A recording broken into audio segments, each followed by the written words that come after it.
Glastonbury Lake Village is unique in British archaeology in the sense of the survival, the scale and the preservation of the archaeological remains.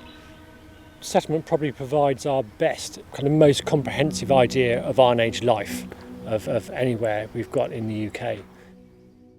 It was discovered in 1892 by a chap called Arthur Bulleid, who was then a medical student in Glastonbury.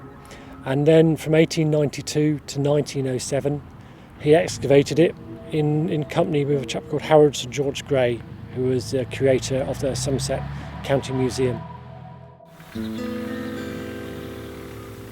And here we are, over 100 years later, going back, re-excavating some of their trenches and to try and assess the condition and the survival of this nationally important archaeological site.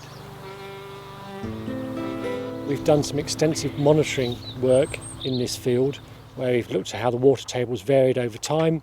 The problem we had was we didn't know where Bulleid and Gray's excavations had stopped, how far down they dug and where the in situ undisturbed archaeology was.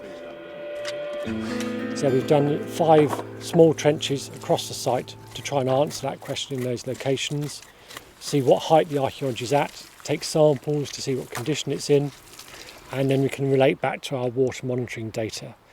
The other reason is we're trying to find out more about the site to resolve the dating problem, about when the village was occupied, and to get more information that Bulleid and Gray didn't record.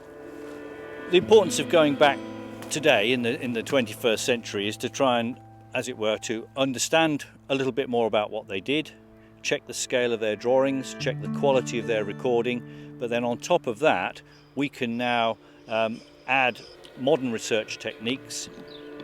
We can throw some science at the project, we can do some radiocarbon dating, we can take a few more samples for dendro dating to examine the tree rings.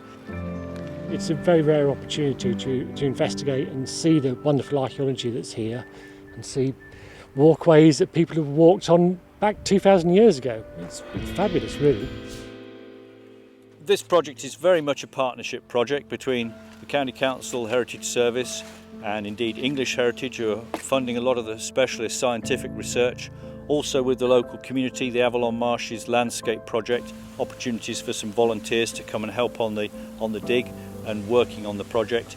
Internal Drainage Board, helping with the identification of drainage issues and water level management, and of course the landowners, the local landowners, the Glastonbury Antiquarian Society, have been great supporters of this chance for investigation and scientific research.